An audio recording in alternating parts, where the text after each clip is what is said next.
Welcome back to Home Gym Hacks and Reviews. Today I'll be reviewing one of Powertec's brand new pieces of equipment, the Sissy Squat Pro. Stay tuned.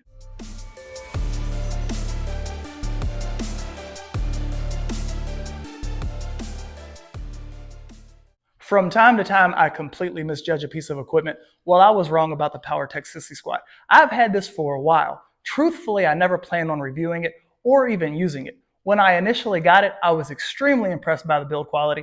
In fact, I don't think I've ever seen a nicer Sissy Squat, even in commercial gyms. But as I was experimenting with it, it was hurting my knees, just like any Sissy Squat hack I've performed, even the one that I showed at the end of Lever Gym Hacks Part 3. Luckily, I got bored one day and started experimenting with different settings, foot positions, and using bands for assistance. And just like that, the Powertec Sissy Squat won me over. I'll show the exercise in just a second, but let's start with shipping and unboxing. Unlike most of Powertec's products, this shipped via FedEx. It arrived in excellent condition. All of the pieces are wrapped in bubble wrap or plastic and divided by styrofoam.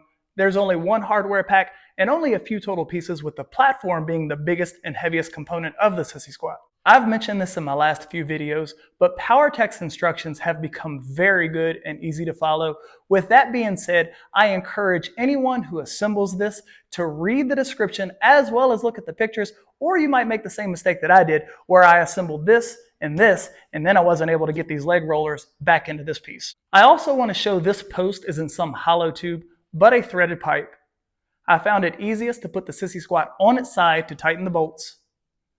And the band pegs are a $79 add-on, which I think offer value to the exercise. Assembly was super easy, and minus the mistake I made, this would have taken about 30 minutes to assemble. Once assembled, I think this is an impressive looking piece of equipment. All of the pads feel robust, dense, and comfortable, and all of the components feel very well made. I really like these updated adjustment knobs. They really make this piece stand out. The wheels make this easy to move around and store out of the way, but it will not stand upright. If this tube was flush with the platform, you would be able to stand this up on its own. The downside to that is this wouldn't be nearly as adjustable because this post would be much shorter. The Sissy Squat has 4 casters to level out the platform if it's on an uneven surface like a garage floor. The diamond footplate offers grip, and it provides a lot of surface area at about 20 inches wide and 17.5 inches deep. Here is what my size 11 shoe looks like on the platform to give some frame of reference for how large it is. The calf pad has 6 settings and the ankle pad has 8 settings, so it's highly adjustable. These pads adjust super smoothly. Basically, they glide, and it's because this is stainless steel rather than powder coat, and it's these small details that are actually big details that Powertec brings to the table. With the band pegs, the Sissy Squat is about 42 inches long, and without the pegs, it's about 38 inches long. These plates offer greater stability to the band pegs. It weighs 55 pounds and it has a 400-pound max weight capacity. The name Sissy Squat is rooted in Greek mythology, and I've heard this called a Spanish squat, a Roman chair squat, and of course a Sissy Squat. However, I think most people agree that this exercise right here is most commonly referred to as the Sissy Squat.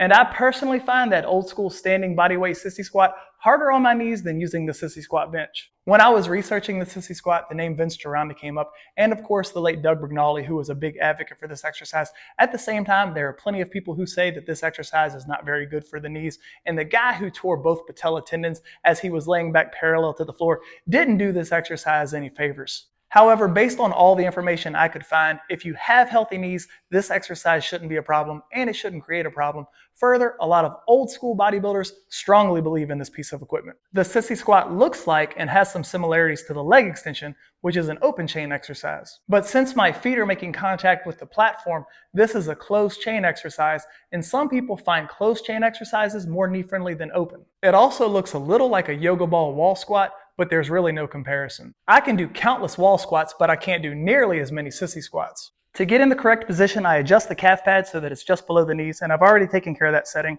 I then step onto the platform, and I like that both of these knobs are accessible from this standing position, and this knob is recessed enough that it doesn't interfere with my legs. When I first started doing this exercise, I had my feet about hip width apart and my toes straight, and I think that's one of the reasons it hurt my knees. Now I basically have my heels together and my toes pointed out slightly. I then take the ankle pad and move it as far back as I possibly can. And the angle of this pad is one of the things that separates this from other Sissy Squats and hacks. My band is secured to the multi-press and easily accessible. And now I sit back and up And the band offers me just enough assistance on the bottom to where this exercise does not at all hurt my knees. I push up and slightly back. I don't come back to a standing position or lock out my legs. Adding bands gives me some extra resistance at the top of the movement where I'm strongest, and then the band resistance drops off at the bottom where I am weakest. This is a pretty unique exercise, and I've experienced quite a bit of DOMs since I've been experimenting with this and incorporating it into my routine. Sometimes when I see people perform this exercise, they lean forward, and that pretty much defeats the purpose of the bench because right now I'm basically performing an air squat. I also see people go from a seated to a standing position, and that takes all the stress off the quads. I think it's only fair that I show one set to failure in real time. I will admit my legs are a little bit sore, so I don't know how this is going to go, and hopefully my form stays pretty clean. Hopefully y'all don't make fun of me because I look like I'm riding a horse.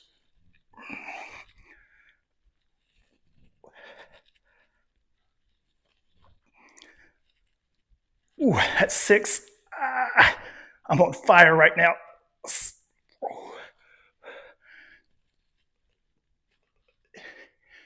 No knee pain, just big time quad burn.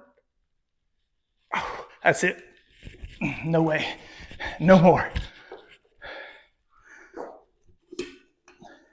Here's how I set up the bands from Elite FTS so they stay in place and give me enough tension at the top of the squat. I loop them over the calf pad for easy access while getting into position, and there's the band I use for assistance attached to the hyper crunch. When I first saw this released in April, I thought I would be able to get a few additional hacks out of it. I even tried reconfiguring the bench just to see what I could come up with. However, the only other exercise that I find noteworthy on here is a split squat. I don't think this piece of equipment will be for everyone, but if you're looking for something new, it's definitely worth a try. And if you're an old school bodybuilder who always liked this bench, I have a feeling you're going to have a very hard time finding a sissy squat bench that's as good as this one. This is not something I would do while holding onto dumbbells or with a barbell on my back. It would place too much stress on my knees while in the bottom position, and the exercise is already hard enough. I see this as more of a finisher, something to superset, or an exercise to perform with high reps. Ultimately, and surprisingly, I ended up liking this piece of equipment. I just needed to find the settings that work best for me and add a band to the exercise. Also, I like that this takes up a relatively small amount of space. It's mobile and highly adjustable, so most people will find their perfect setting. I also like that it's quite a bit less expensive than other leg machines at $279, and most importantly for me, there's no spinal loading. I hope you found this video helpful or at least entertaining. If you purchase this or any Powertec product, please consider using my Powertec affiliate link. It doesn't cost you any extra money, and it can be found in my YouTube bio about section. It helps me out, but more importantly than that, it lets Powertec know that I am helpful to their brand. Thank you so much for watching this video. Take care.